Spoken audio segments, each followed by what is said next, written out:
жігіттер, ассалаумағалейкум. Қалсыңдар. Бір 3 сұрақ қойсақ бола ма?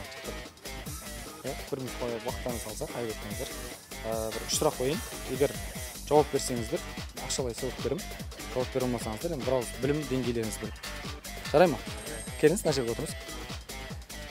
Ал бірінші сұрақ, қазақ хандығын кім құрды? Керей және Жәнібек. Керей және Жәнібек. Керемет, иә. Екінші сұрақ, қазақтың соңғы ханы?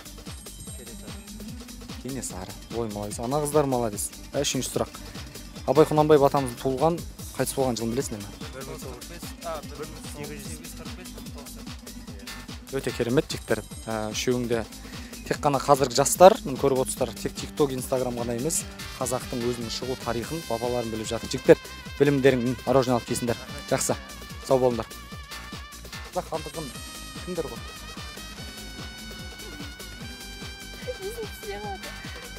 Ойлануға болады. Аға әнілі екі кісі құрған, қазақ хандығы. Кинода шыққан ол туралы. Ой, молодец. Керей Жәнібек. Я, жарайды. Қазақтың соңғы ханы? Қадангет. Ол шапалақ дегендей болды. Енді үшінші сұрақ, Абай Құнанбаев атамыздың туылған, қайтыс болған жылын білесіңдер ме? 1904, иә? Дұрыс.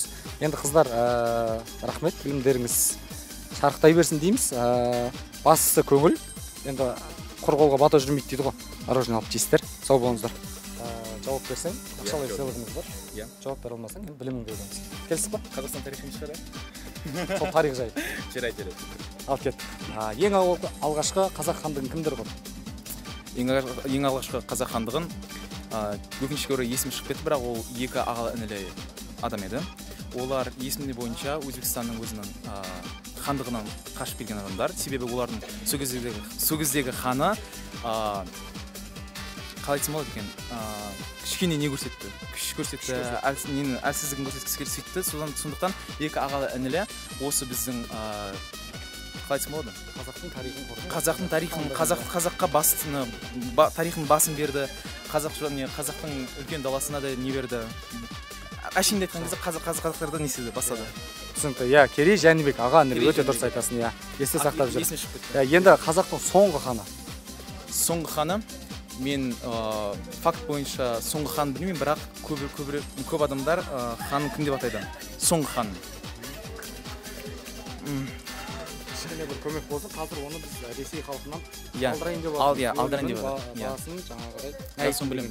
Мәйітін алдырайын деп атырмыз. Есің бе мақал? Есім шығып кетті өкінішке орай. Дедіріңіз қазір, есім түсіріп көрейін. Есім түсіріп.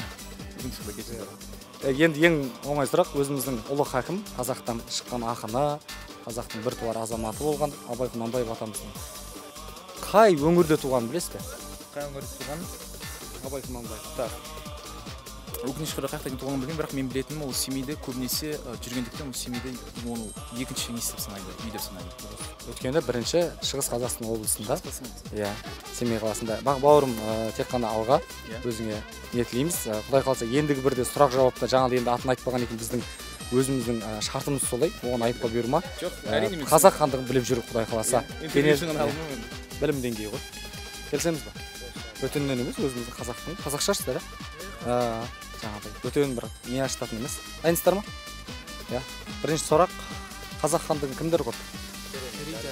Өте керемет. Қазақтың соңғы ханын білесіздер ме? Өте керемет. Ең соңғы сұрақ, Абай Құнанбаев атамыздың туылған жылына қайтыс болған? Өте керемет. Міне, қазақтың жастары тек қана TikTok, Instagram емес, қазақтың тарихында біледі. Құрметті көрермендер. Мінекей, жігіттер, рахмет. Сау болыңдар. Бір минут уақыттарыңызды алсақ. Студент немесе мектеп оқушы. Өте керемет. Енді қазір сауалнама болып жатыр. Қазір қазақтың жастары TikTok, Instagramнан бөлек қазақтың тарих жайлы, немесе қазақтың әдебиет жайлы біледі ме деген. Бір 3 сұрақ қойын. Тапсаңыздар бәріңізге емес, бірақ 3 сұрақ қойын. Енді араларыңыздан білім деңгейлеріңіз, ақшалай сыйлық бар. Таумасаңыздар енді өкінішке орай. Дайынсыздар ма? Оп-оңай сұрақтар. Қазақ хандығын кімдер құрды? Керей және Жәнібек. Ой, керемет, нағыз ақша қылшын ғана келді. Әзіл ғой, әзіл, әзіл. Өте әзіл деп атым, әзіл. Өте оңай сұрақ. Енді Абай Құнанбаев атамыздың туған жылы менен қайтыс болды. Естілмей қалмайық. Өте керемет.